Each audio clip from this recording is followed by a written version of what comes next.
नमस्कार. आत्मवंदन unique recce पदमध्ये तुम्हा सर्वांचे खूप खूप स्वागत आहे. सर्वजण सर्वसाक्षी वैश्विक शक्तीद्वारे स्वस्थ, मस्त, तंदुरुस्त आणि भगवंताच्या ईश्वराच्या अनुसंधानात आहात ना.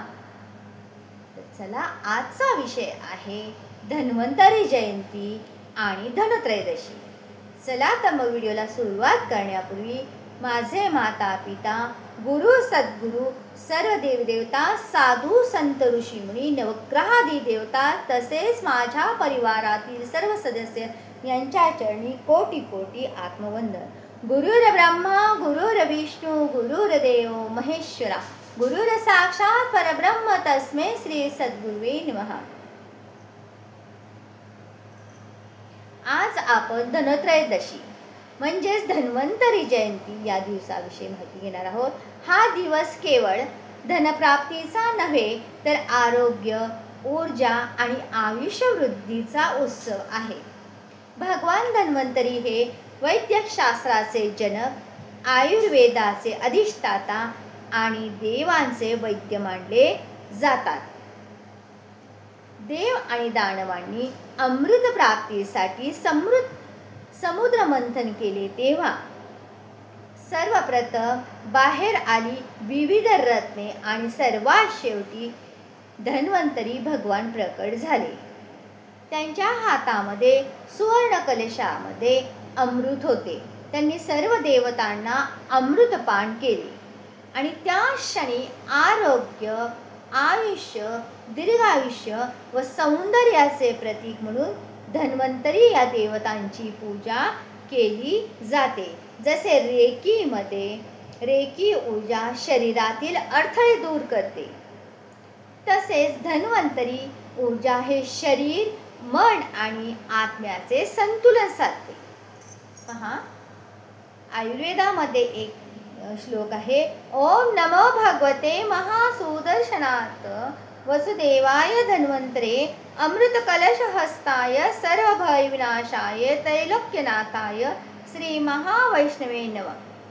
मी त्या भगवान धन्वंतरींना नमस्कार करतो जे वसुदेवांचे अवतार आहेत. त्यांच्या हातामध्ये अमृत कलश आहे जे सर्व भयांचा नाश करतात आणि त्रैलोक्याचे रक्षण करतात. अशा धन्वंतरी यांच्या चरणी कोटी कोटी आत्मवंदन. हा मंत्र पहा. ओम धन्वंतरे देवताय नमः. हा मंत्र धनत्रयोदशी दिवशी 108 वेळा जपल्या शरीरातील रोगनाशक ऊर्जा जागृत होते. रोगाचा संहार करणारी ऊर्जा जागृत होते, म्हणजे आपली प्रतिकार शक्ती वृद्धिंगत होते आणि हीच रेकीची ऊर्जा आरोग्य लहरी आज धन्वंतरी रूपात आपल्या जीवनात प्रवेश करतात. धन्वंतरी म्हणजे काय? धन अधिक वंतरी. धन म्हणजे ऊर्जा आणि वंतरी म्हणजे धारक. धन्वंतरी म्हणजे जी ऊर्जा धारण करतो तोच धन्वंतरी. ही ऊर्जा आपण प्रत्येक रेकी उपचारामध्ये अनुभवू शकतो. जेथे श्वास आहे तिथे जीवन आहे, जिथे आरोग्य आहे तेथेच खरा धन आहे. कारण आरोग्यम धनसंपदा म्हणूनच म्हणतो, आरोग्य हे सर्वात मोठे धन आहे. तुमच्याकडे पैसा किती असेल पण आरोग्य नसेल तर त्याचा काही उपयोग नाही. त्यामुळे आरोग्यम धनसंपदा, स्वतःचे कामे स्वतः करणे, शारीरिक, मानसिक, आत्मिकदृष्ट्या सक्षम, प्रसन्न असणे ही आरोग्याची पुंजी आहे. आणि या आरोग्याची पुंजी आज आपण प्राप्त करून घेऊ शकतो. आज धन्वंतरी जयंती आहे. धन्वंतरीची उपासना, ध्यान साधना केली जाते. माझा याचा पुढचा व्हिडिओ धन्वंतरी ध्यान साधनेचा आहे, तोही नक्की जरूर करा. ती ध्यान साधना, ही ऊर्जा आपण प्रत्येक रेकी उपचारामध्ये अनुभवू शकतो. धन्वंतरीची ऊर्जा, जेथे श्वास आहे तेथे जीवन आहे, जेथे आरोग्य आहे तेथे धन आहे. या धनत्रयोदशीला आपण धनाच्या नव्हे तर आरोग्याच्या संपत्तीचे स्वागत करूया. भगवान धन्वंतरीच्या कृपेने प्रत्येक घरामध्ये आरोग्य, आनंद आणि दैवी ऊर्जा नांदो. जय श्री धन्वंतरी. ओम नमो भगवते धन्वंतरी नमः.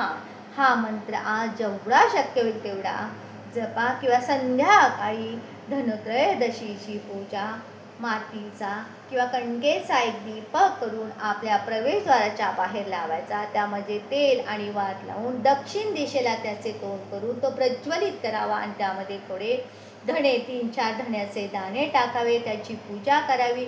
श्लोक वगैरे म्हणून त्याची आपली पूजा अर्चना करून मनभावे प्रार्थना करावी. त्यामुळे आपल्या घरामध्ये अकाल मृत्यू होत नाही, आरोग्य नांदते आणि घरामध्ये सर्वात महत्त्वाचे आपले आरोग्य हे धन आहे. त्यामुळे आपले सर्वांचे घरातील सर्वांचे आरोग्य हे सक्षम आणि सुदृढ राहते.